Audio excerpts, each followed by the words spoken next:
Bismillahirrahmanirrahim. Allahumma sholli ala sayyidina Muhammad wa ala ali sayyidina Muhammad.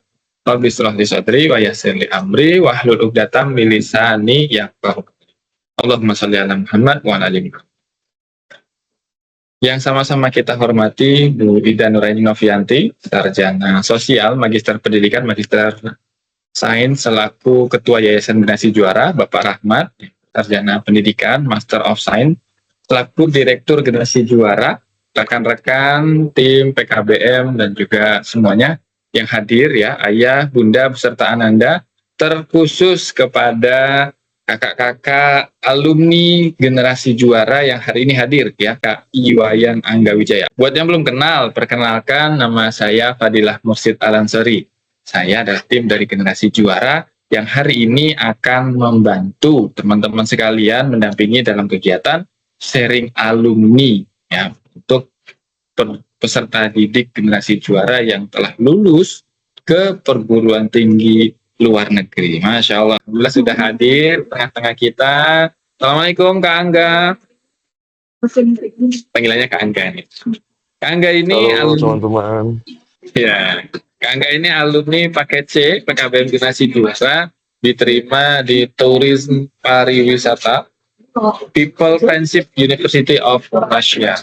Aduh, keren banget nih. Ini cukup jauh dari negara kita ya, di Rusia sana gitu ya. Boleh Kak Angga, saya persilahkan untuk perkenalan diri.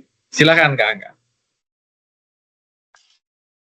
Halo teman-teman semua, nama saya Iwayan Angga Wijaya, bisa dipanggil Angga.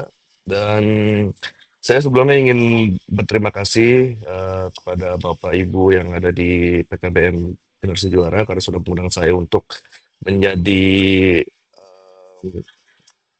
narasumber sebagai adik-adik kelas. Saya asli Bali dan saya berumur 19 tahun.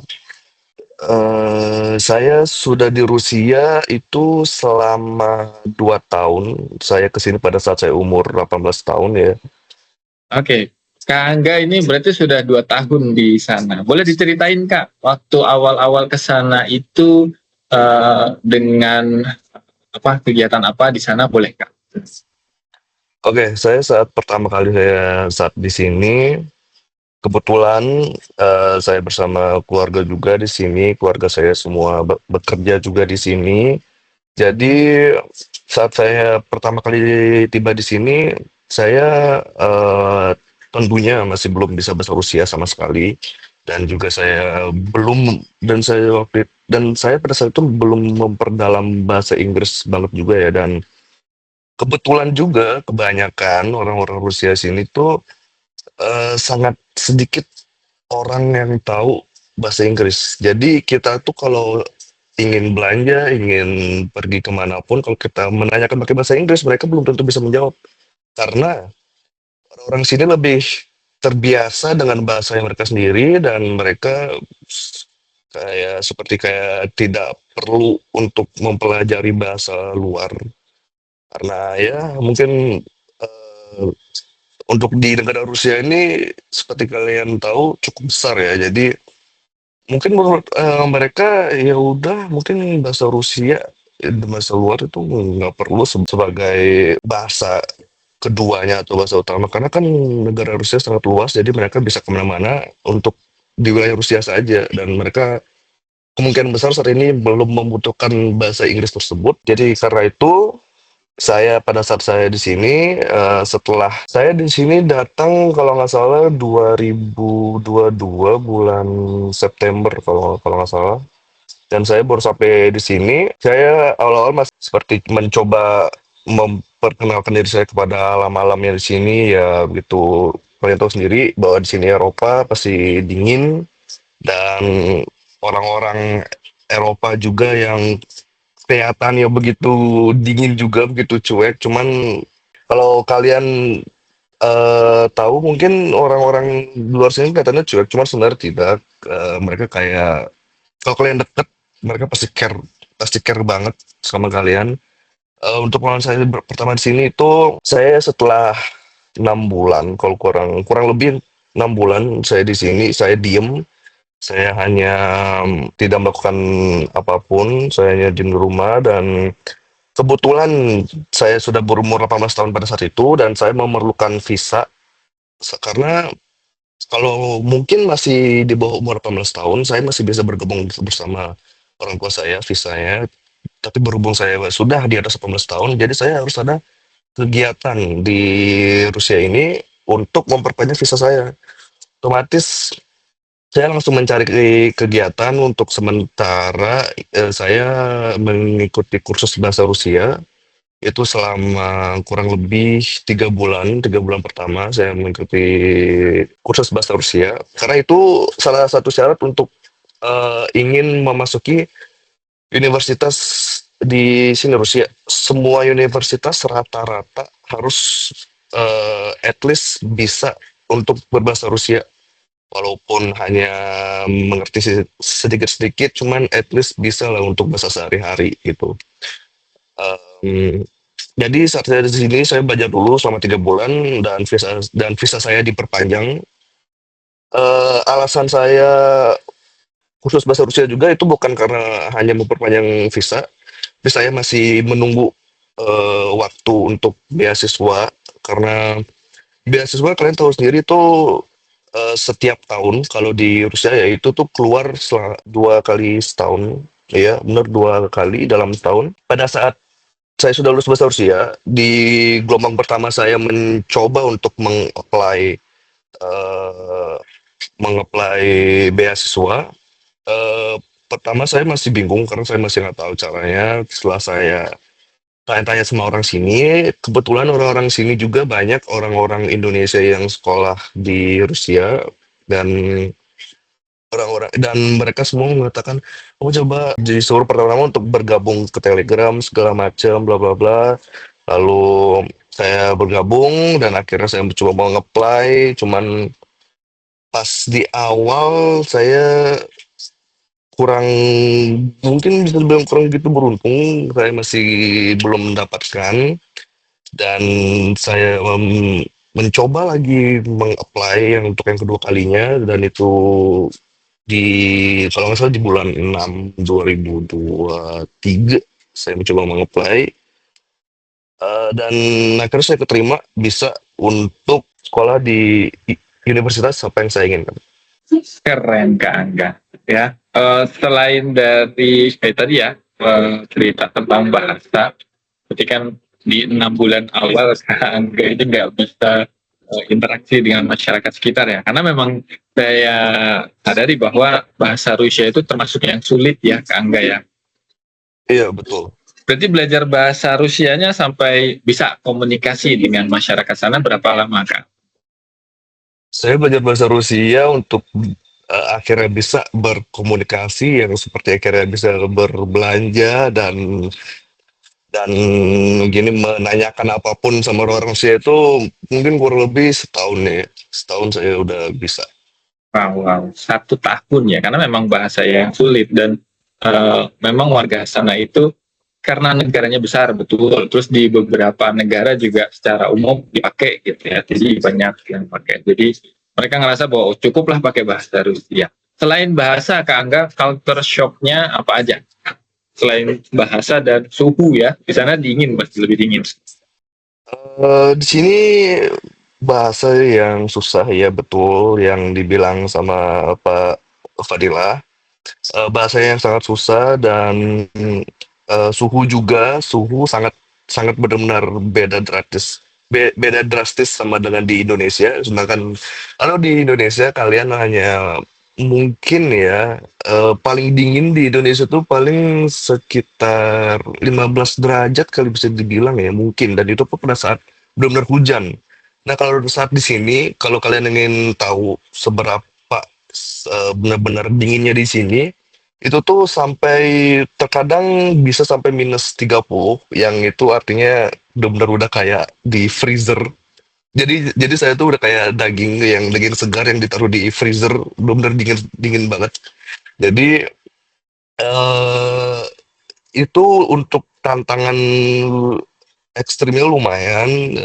Jadi ya perlu mempersiapkan diri soal itu juga. Eh, Bagi kalian yang mungkin emang suka dingin kayak saya juga dulu pas awal-awal saya emang dari kecil emang saya suka sama dingin. Saya lebih mending dingin daripada panas sejujurnya ya, karena kalau panas kalian kalian lagi di luar panas kalian nggak bakal bisa ngapa-ngapain. Kayak kalian tuh nggak bakal susah dapat angin, susah dapat segala macem. Kalau dingin, kalian itu masih at least masih bisa pakai jaket kalian tebel dari rumah dan kalian bisa nikmatin cuaca yang adem saat di luar gitu. Ini ada yang nanya juga, kalau dari hidangan gimana Kak? Makanan. Oh, pertanyaan yang bagus. Kalau hidangan, saya sebagai orang Indonesia cukup suka hidangan Rusia ya, karena eh, enak-enak juga hidangan Rusia, nggak yang nggak yang se Eropa Eropa banget gitulah, yang kayak gimana ya, yang kayak mungkin di mulutnya beda sama mulut-mulut orang Indonesia tuh enggak, itu masih mirip-mirip. Banyak hidangan di sini yang emang kayak di kantin universitas saya itu tuh ada hidangan nasi juga, cuman nasinya berbeda ya, bukan kayak nasi putih plak yang kayak di Indo, bukan, beda. Nasi itu kayak diisi rempah-rempah gitu segala macam supaya dia lebih berasa, dan ada biasa-biasa juga, ada ayam goreng segala macam, tetap tetap ada yang biasa karena di sekolah universitas saya itu banyak juga orang-orang asingnya, seperti ada orang dari Prancis, orang dari Cina juga banyak, yang dari em, Amerika Latin, pokoknya rata-rata hampir di semua negara ada orang-orang ini yang di sekolah di kuliah saya gitu. Nah, Ya, tadi bahas kampus nih, Kak Angga. Kampusnya itu jurusan pariwisata. Boleh diceritain, Kak, apa yang dilakukan di kampus, terus apa yang dipelajari, gitu. Silakan, Kak. oke, baik. Untuk saya kebetulan saat ini saya masih tahun pertama saya kuliah. Karena di tahun lalu saya sibuk belajar bahasa Rusia penuh 1 tahun. Di tahun 2023 saya belajar penuh bahasa Rusia setahun, dan 2024 bulan 6 7 itu baru saya masuk ke universitas. Saat pertama kali mengenal pelajaran pariwisata itu, yang saat pertama kali diajarkan itu soal histori dulu, histori bagaimana Rusia ini terbangun segala macam, bagaimana histori Rusia dulu, soal-soal patung segala macam, dan soal-soal apa aja kenangan yang ditinggalkan oleh eh, peperangan saat dulu segala macam gitu. Jadi kita harus mengenal dulu nih, apa sih sejarah ini, apa sih maksudnya sejarah itu. Jadi itu untuk membantu kita supaya semisal kita sudah lulus di sini dan kita sudah jadi gini traveler ya, otomatis kita bakal banyak tamu yang datang mungkin ke Rusia, atau yang banyak datang tamu kemana, itu nanti saya yang akan handle dan saya yang menceritakan semua ini, bagaimana sejarahnya, bagaimana terbangunnya, bagaimana semuanya ini terjadi gitu. Oke, keren. Berarti lebih banyak belajar tentang sejarah, tentang geografis, gitu ya, Kak, ya? Ada Iya betul. kaitannya, iya, sebenarnya. Untuk saat pertama-tama ya, kata apa ya, dan kata kakak kelas saya pun juga seperti itu juga, karena kalau kamu masih baru pertama kali kuliah, kamu masih diajarkan historical dulu soal gimana Rusia. Nanti kalau udah semester kedua, semester ketiga, baru kamu udah naik untuk bagaimana cara mencangkup market mereka tersebut, bagaimana menjadi ini, menjadi itu, gitu. Oke. Ada kesulitan nggak Kak lama kuliah di sana? Kalau untuk kesulitan sih banyak ya, ya namanya aja belajar ya kan. Jujur saya anaknya nggak yang sepinter-pinter itu juga, saya kayak anak-anak biasa. Saya juga nggak yang sepinter sampai otak saya udah seperti AI, nggak. Saya tetap ya cowok-cowok macam biasa. Cuman saya berasa kayak ya udah ya saya harus lewatin ini ya. Saya harus bisa. Saya kayak nggak bisa kayak stuck di hidup gini-gini, di hidup gini-gini aja. Sedangkan di orang-orang luar sana tuh banyak orang-orang yang kayak berubah di umur 18, 17, bahkan di bawah saya yang banyak yang emang udah berubah, yang emang udah sampai bisa mempunyai bisnis, mempunyai segala macam itu banyak. Jadi semasih umur kalian masih muda, kenapa kalian nggak mencoba untuk lari dari zona nyaman, terus mencoba hal yang baru gitu. Kalaupun ada kesalahan, ya udah itu menjadikan kalian pelajaran. Menjadikan itu pelajaran dan itu bisa menjadi untuk kalian ke depannya, entah kalian suatu saat punya anak, kalian bisa paham, kalian bisa mempunyai banyak pengalaman di saat dulu-dulu kalian masih remaja. Jadi gini pengalaman saya dulu dan mereka akhirnya semua mengerti gitu. Jadi keluar dari zona nyaman ya, termasuk tadi Kak Angga kan keluar dari zona nyaman 6 bulan tidak ngapa-ngapain, gitu. Mau nggak mau harus apa namanya upgrade diri dari mulai kursus bahasa, kemudian cari aktivitas sehingga bisa memilih apa namanya lanjut ke perguruan tinggi. Nah, boleh ceritain Kak dulu waktu memilihnya, kenapa bisa jadi masuk ke perguruan tinggi yang sekarang, terus pilihan jurusannya, ada nggak dilema memilih jurusan waktu itu? Boleh Kak, silakan. Oke, jadi pertama-tama kenapa saya memilih Rusia? Karena saya tertarik juga sama Rusia karena Rusia sang negara yang luas, terutama ya negara yang luas eh, dan Rusia juga termasuk salah satu negara Eropa yang termasuk care lah sama Asia. Jadi untuk beasiswa juga dikasih sama pemerintah Rusia. Jadi benar-benar apa ya, benar-benar respect sama presiden Rusia dan semua-semua kementerian yang di sini benar-benar respect. Waktu pemilihan jurusannya ada kendala atau Oh ada? iya, untuk pemilihan jurusan, iya saya kemarin sempat bimbang, sempat galau juga mau milih jurusan ekonomi atau tourism. Tadi saya mau ambil ekonomi, cuman karena ekonomi, saya kan suka, saya dari dulu emang suka bisnis. Saya dari dulu saya SMP, saya juga sempat bisnis segala macam. Saya emang udah mencoba-coba, anaknya udah mencoba-coba bisnis. Emang di bidang saya di sana sebenarnya karena saya sudah ada cukup pengalaman bisnis saya pada saat saya SMP itu. Cuman karena saya pikir-pikir lagi, kalau saya mengambil ekonomi itu bakal banyak matematika dan saya jujur kelemahan saya di matematika itu. Saya kalau udah jujur kalau udah ngeliat rumus saya mata saya udah ini udah buta kalau udah ngeliat rumus jadi saya nggak bisa ngeliat rumus. Jadi otomatis ya mumpung saya dari Bali juga, di Bali banyak pariwisata dan juga pariwisata juga tidak pernah akan mati ya.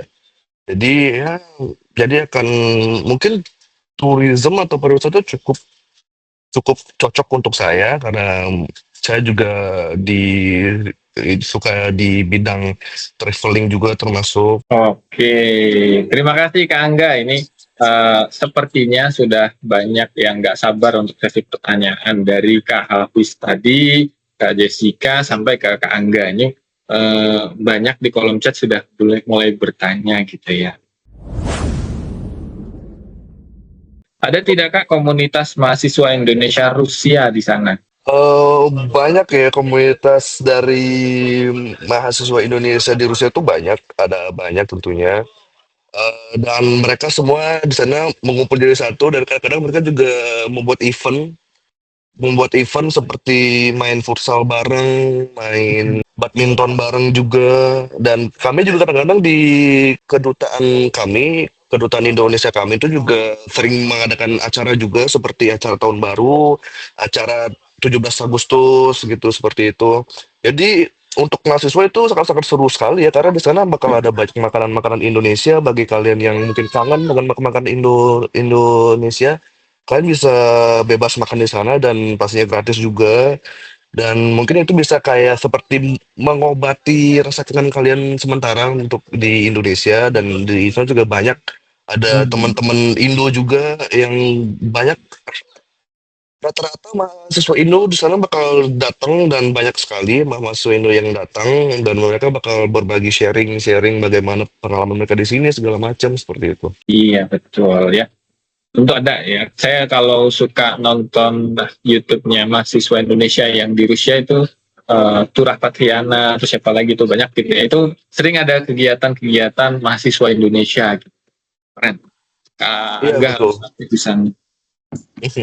Oke, terus kalau pas dingin banget ini buat Kak Angga juga nih kayaknya nih. Sampai sakit perut nggak Kak? Ini ada aja Ya, pertanyaan. sampai dingin banget ya sakit perut sih kayaknya enggak. Kecuali ya kalian, saya pernah waktu itu sekali. Sekali itu dua kali saya pernah waktu itu selama 2 tahun saya di sini saya 2 kali seperti itu. Saat pertama saya sekolah pagi, saya tanpa ada sarapan, tanpa ada apapun, jadi saya langsung berangkat kuliah dan itu cuaca sangat dingin sekali. Mungkin karena saya sakit perut tuh mungkin karena saya masuk angin ya, karena kan cuaca di luar dingin sekali dan anginnya kencang. Jadi saya harus kayak jalan menerpa itu semua gitu. Jadi saya mungkin berasa masuk angin, perut saya kosong, perut saya belum diisi sama sekali. Jadi saya malah akhirnya masuk angin dan akhirnya perut saya jadi nggak enak. Jadi akhirnya harus di UNIF gitu. Jadi pentingnya sarapan ya itu kali ya Kak ya. Karena masih ada juga Iya di sana betul, masuk angin ya. betul. Pasti ada nama aja manusia ya. Betul, betul, betul. Oke, ngomong-ngomong soal makanan nih. Kalau mencari makanan halal, gampang atau enggak, Kak, di Rusia? Untuk makanan halal di sini pastinya banyak ya, karena banyak juga orang-orang yang beragama Islam di sini. Tentunya juga banyak, bukan hanya agama Kristen atau yang lain. Di sini agama Islam juga banyak sekali di sini. Ya juga kuliah di sini juga banyak. Untuk makanan halal saya lihat sih banyak sih yang nggak sama kurang lebih sama kayak seperti di Indonesia ada hampir semuanya kadang-kadang juga ada bacaan halal seperti itu. Ada yang kadang-kadang toko yang emang mengecap tokonya halal dan itu emang yang jualannya orang yang jual pun terkadang dari Turki, terkadang juga dari orang sini juga yang emang beragama Islam dan mayoritas mayoritas Islam juga banyak di sini gitu. Bukan sedikit, banyak. Jadi kalian masih tetap bisa makan makanan halal gitu. Masih aman ya. Yang penting Masih aman. tetap tetap memilah gitu ya dengan Iya, ya kebijakan kita sendiri masing-masing. iya betul. Oke, ini ada yang bilang bawa antangin Kak biar nggak masuk angin ya.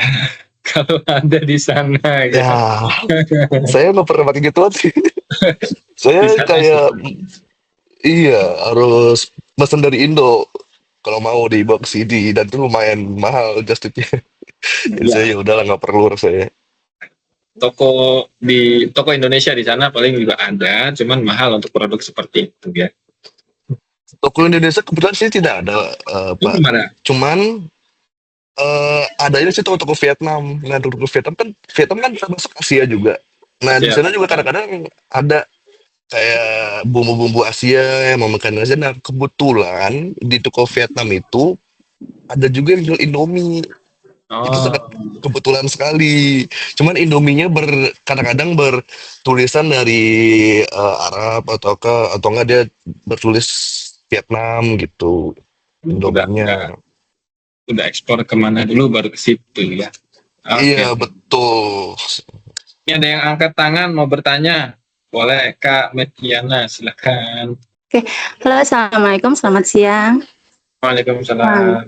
Ya, Iya, aku mau nanya dong, selama ini gimana sih perjuangan kakak-kakak ini untuk masuk ke universitas yang sekarang dan untuk universitas yang sekarang tuh apakah termasuk ke impian untuk kakak-kakak semua gitu? Terima kasih. Kalau untuk perjuangan saya, ya bisa dibilang cukup berat, dan untuk kampus itu emang kebetulan juga salah satu kampus terbanyak mahasiswa asing di Rusia dan juga banyak orang-orang asing yang emang kepengen banget sekolah di sana karena itu salah satu sekolah universitas populer juga di Rusia maupun di berbagai macam negara mungkin udah pada tahu ya karena mungkin banyak orang-orang asing juga yang di sana makanya mereka pada tahu dan untuk perjuangan saya yang berat itu mungkin saya akan bilang saat saya kursus bahasa Rusia ya itu benar-benar kalian harus siap siap mental cuman untuk saya nih saya aja orang yang biasa belum saya tuh nggak pinter sama sekali nggak yang sepinter yang kalian expect. Saya juga seperti cowok-cowok biasa juga kadang ada malas ya, kadang ada gitu ya, itu manusiawi, itu biasa ya. iya, iya. Saya saya di sini ingin mencerminkan bahwa orang yang biasa kayak saya pun yang sama kayak kalian juga yang lain-lain di sana, saya bisa berada di sini karena saya ya emang ada niat untuk at least melangkah satu langkah lebih baik lah daripada yang kemarin. Karena dari yang kemarin, karena untuk di diri saya sendiri, yang pertama saya harus bener banyak pengalaman. Semisal pun saya pun yang nggak sukses di sini, mungkin kedepannya mungkin saya entah punya anak atau bagaimana dia yang akan sukses karena saya mempunyai banyak pengalaman dan saya bisa meng-sharing itu kepada mereka nanti gitu. Jadi apa salahnya untuk kalian mencoba melangkah lebih baik ke depannya untuk menjadi yang lebih baik gitu, bukan bukan harus yang melangkah harus lebih jauh ya, emang harus berbeda daripada yang kemarin bukan. Itu kalian cukup langkah sedikit aja dulu, lebih baik sedikit agar kalian bisa mendapatkan apa yang kalian inginkan gitu, kurang lebih. Oke, keren-keren ini ya. Kak Angga bilang, coba dulu ya. Nanti kalau misalnya ada pengalaman, dari pengalaman itu bisa di-sharing, jadi bermanfaat untuk yang lainnya gitu ya Kak Angga ya. Keren ini. Perjuangannya, kisahnya ini jadi inspirasi untuk kita semua hari ini. Luar biasa. Tapi masih ada pertanyaan nih ya. Kak, di negara tertentu ada pembatasan untuk membuat konten nggak? Apakah di sana ada pembatasan kebijakan? Kalau untuk di Rusia sendiri mungkin kemungkinan besar harusnya tidak ada ya karena kebanyakan juga orang-orang sini orang Indonesia juga banyak kan mereka juga kayak seperti sering membuat konten soal apa yang di Rusia, apa yang mereka alami di Rusia, apa yang mereka kerjakan di Rusia, harusnya sih bebas-bebas aja. Nggak ada masalah itu, nggak ada masalah problematik. Yang penting tidak melanggar privasi gitu aja ya. Jadi kayak masuk-masuk Betul itu pasti. apa kan mengganggu kenyamanan. Iya. Mm-mm. Karena kalian tahu sendiri kalau privasi orang Eropa itu sangat benar-benar ketat ya. Jadi at least kalian harus bisa lebih menghargai itulah daripada konten kalian tersebut. Kalian jangan memikirkan privasi orang lain demi konten kalian itu aku menurut banget jangan karena itu benar-benar privasi mereka masing-masing dan kalian bisa membuat konten dan bisa membuat konten apa yang kalian mau at least kalau bisa mungkin kalian izin dulu mungkin kalau ingin tahu privasi atau segala macam itu nanti kan balik lagi tergantung orangnya mau ngasih atau enggak itu mungkin. Berarti teman-teman di sana ya internasional juga pakai bahasa Rusia wajib ya? Semua di sini pakai bahasa Rusia dan jadinya kalau semisal ada orang luar pun seperti dari Cina, France atau dari manapun itu, dari Vietnam juga banyak. Jadi mereka berkomunikasi satu antar lain itu pakai bahasa Rusia semua. Jadi mungkin ada salah satu di antara mereka yang kurang yang mendalami bahasa Rusia, cuman kita yang udah tahu bahasa Rusia jadi kayak mungkin bisa menangkap dikit-dikit, oh jadi seperti ini, jadi seperti itu gitu. kurang lebih jadi kita semua sini semua fair belajar, nggak ada yang tiba-tiba bisa, nggak ada, kita semua fair belajar, benar-benar belajar dari awal, dari nol, dan akhirnya rata semua gitu. Apa keunggulan Assalamualaikum. Apa keunggulan kuliah di luar negeri, misalnya di Rusia? Saya ingin memperluas pertemanan juga karena walaupun saya kurang memahami tentang pelajaran, saya kurang memahami bagaimana mendalami mem- mem- mendalami belajar di Rusia tersebut. Cuman at least kalian bisa mempunyai teman banyak, mempunyai banyak relasi juga teman-temannya di luar negeri yang paling utama juga karena semisal pun kalian gagal di belajar pun di belajar itu tersebut, kalian bisa mendapatkan kemenangan di teman-teman maupun di gini relasi juga kalian. Terus suatu saat kalian ada bisnis atau ada apapun kerjaan, mungkin mereka bisa membantu atau segala macam. Itu sangat bisa mempermudah hidup kalian otomatis gitu kan. Jadi ya. Oke, jadi pertemanan semakin luas gitu ya, dan kita bisa jadi apa ya, nambah pengalaman. Kalau kita gagal di akademik, yang paling tidak pertemanan, relasi itu kita punya. Oke, keren. Komoditas Indonesia yang berpeluang ekspor di sana apa, Kak? Untuk yang berpulang ekspor ya sejauh ini sepertinya saya kurang tahu. Cuman untuk pengalaman saya untuk mendengarkan orang Indonesia di sini, dulu om saya pernah mengekspor tali dari Indonesia ke Rusia. Cuman untuk saat ini karena di Rusia lagi ada sanksi ya, karena lagi ada perang. Kalian tahu sendiri mungkin itu udah lama dari 2 tahun lalu ya. Entah dari perang dari Rusia dan Ukraina dan itu Amerika ikut-ikutan membuat sanksi ke Rusia, jadi otomatis semua yang diblokir, jalur untuk gini pengiriman diblokir, semua juga brand-brand dari Amerika, US semua tidak ada di sini, semua diblokir. Jadi itu cukup untuk repot ya, cukup untuk sulit untuk saat ini menjadi ekspor impor dari Rusia.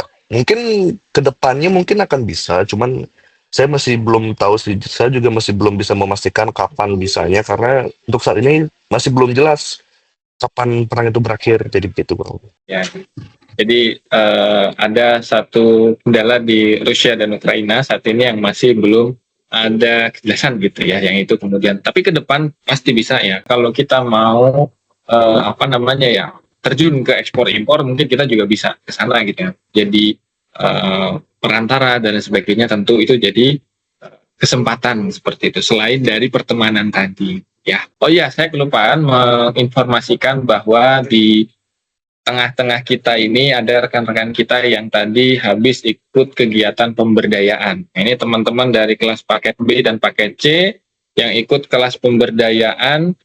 Sekarang ini ada kegiatan offline di Generasi Juara yang dilakukan 1 bulan 1 kali ya, untuk paket A, paket B, dan paket C. Tujuannya adalah untuk memberikan kegiatan dan silaturahmi kepada teman-teman sekalian, nggak hanya terus-terusan gitu ya di online. Nah, sesekali meet up dengan teman-teman offline-nya, berdiskusi, mencari sesuatu yang kira-kira bisa melakukan apa nih ya, terutama teman-teman yang kelas paket B dan paket C, partisipasi aktif apa yang bisa teman-teman lakukan di masyarakat sekitar seperti itu. Nah, ini teman-teman lagi apa namanya, sepertinya sudah berberes ya, sudah selesai kegiatannya dan ikut nonton bareng bersama teman-teman kita hari ini. Itu belajar di luar negeri, culture shock-nya apa?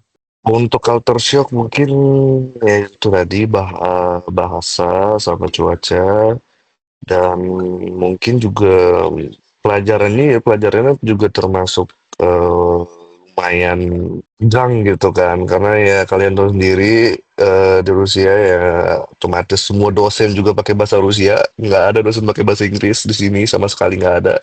Itu yang paling harus kalian ingat. Dan jika kalian mau ada yang pengen untuk nanti ke kuliah di Rusia, itu kalian harus benar-benar mempersiapkan bahasa Rusia.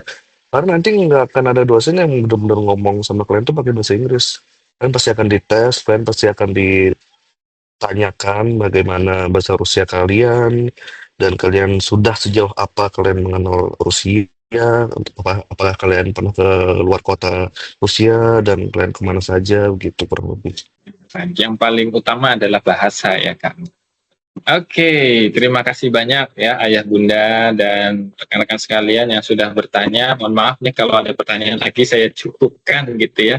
Karena di akhir ini saya akan persilahkan untuk melakukan closing statement ya. Dan di akhir minta tolong nih dikasih kata-kata semangat ya untuk teman-teman sekalian, atau boleh tips dan trik biar teman-teman ini yang berencana untuk kuliah di luar negeri itu semakin mantap, tentu saja dengan bahasa negara yang saat ini teman-teman berada. Здравствуйте, всем привет.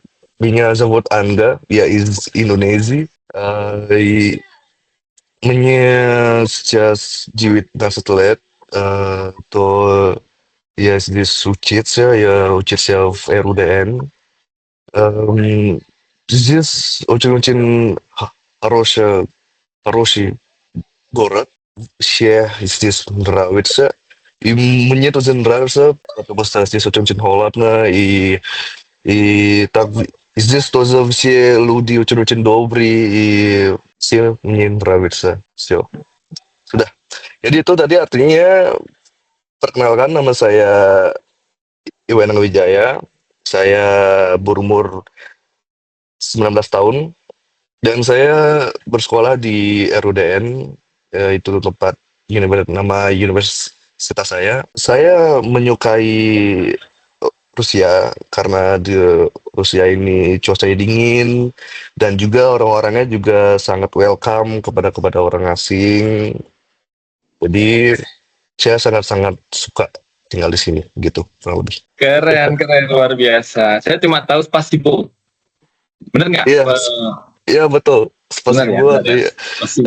lebih kalau Terima kasih. itu tulisnya emang spasibo, cuman baca kita spasiba gitu. Oh, spasiba. Itu ya teman-teman, terima kasih banyak ya. Akhirnya sudah terpenuhi. Oh ya, belum closing statement, itu baru bahasa ininya tadi ya. Dan bahasa Iya, betul. Rusia. Silakan Kak Angga untuk berikan closing statement. Closing statement ya, kalau untuk saya mungkin banyak ya, ada orang yang seperti saya yang masih mungkin orang yang masih nyaman di zonanya sendiri, entah dia nyaman di tempatnya sendiri. Untuk saran saya mungkin kalian bisa at least untuk maju sedikit lebih baik, hanya sedikit, nggak usah banyak-banyak. Kan bajunya bakal susah ya kan? Iya pasti. Jadi cukup sedikit aja dulu, kalian mampu atau enggak. Kalau kalian mampu, kalian lanjutkan. Dan jangan pernah takut untuk mencoba apapun, karena kalian semua masih pada punya atap, kalian juga masih pada punya bantal untuk tidur, kalian masih ada atap untuk gini berteduh. Jadi apa salahnya untuk kalian mencoba apapun, entah di saat pun kalian gagal pun kalian masih ada atap untuk tidur, kalian juga masih ada nasi untuk dimakan di rumah gitu. Jadi nggak ada salahnya untuk mencoba apapun. Saran saya terus-terusan mencoba. Kalau gagal jangan malu, jangan putus asa, itu sebagai pelajaran kalian. Kalian juga lama-lama juga kalian semakin tahu bagaimana kerasnya hidup, bagaimana semuanya berjalan, bagaimana dunia berputar, kalian semua bakal tahu. Pelan-pelan kalian pasti bisa mengerti semuanya, pelan-pelan pasti kalian bisa sukses. Pelan-pelan terus belajar memahami semua pelajaran, entah ada pun kalian nggak ngerti, kalian bertanya, entah kalau kalian kurang begitu kurang yang begitu bisa deket sama orang lain, kalian coba belajar ngomong sama diri kalian dulu sendiri di cermin, di kaca. Mungkin itu bakal bisa membuat kalian lebih pede, bisa bertemu dengan orang-orang. Untuk closing saya pakai bahasa Rusia untuk penyemangat, itu ada Povik Opsiem, topas matrit tojelat.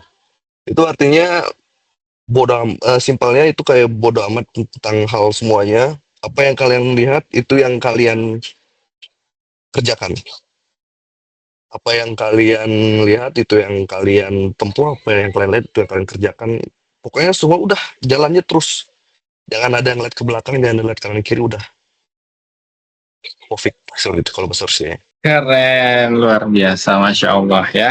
Ini narasumber kita hari ini keren-keren. Ini saya nggak berhenti takjub gitu ya dengan mereka semua. Sekali lagi saya ingatkan, mereka-mereka ini adalah alumni paket C generasi juara. Artinya kenapa saya menekankan itu adalah bahwasannya teman-teman yang saat ini di paket C gitu ya, nggak ada alasan buat teman-teman untuk meraih kesuksesan. Tadi kayak Kak Angga, udah amat mau seperti apa, bagaimana teman-teman gagalnya. Teman-teman sebagai peserta didik paket C justru punya kesempatan lebih banyak, lebih fleksibel waktu belajar akademiknya, sehingga kesempatannya lebih luas untuk mencoba hal-hal baru, mencoba belajar sesuatu yang baru, sehingga teman-teman akan punya kapasitas lebih besar daripada mereka yang sekolah di formal. Ini adalah bukti bahwa saat ini teman-teman itu punya kesempatan yang lebih luas, lebih hebat, lebih besar dibandingkan teman-teman yang lain. Ada yang sudah sampai ke Jepang, ada yang sudah di Malaysia, ada yang sudah di Rusia, ada yang sudah di Milan, Italia. Itu siswa-siswi generasi juara yang contoh suksesnya. Jadi teman-teman yang saat ini hadir, Pak Fadil doakan juga akan merasakan sukses yang sama. Masuk ke perguruan tinggi impian di dalam maupun di luar negeri, dan mencapai apa yang diharapkan, apa yang dicita-citakan. Jadi jangan malu, jangan merasa insecure, merasa kurang dan sebagainya.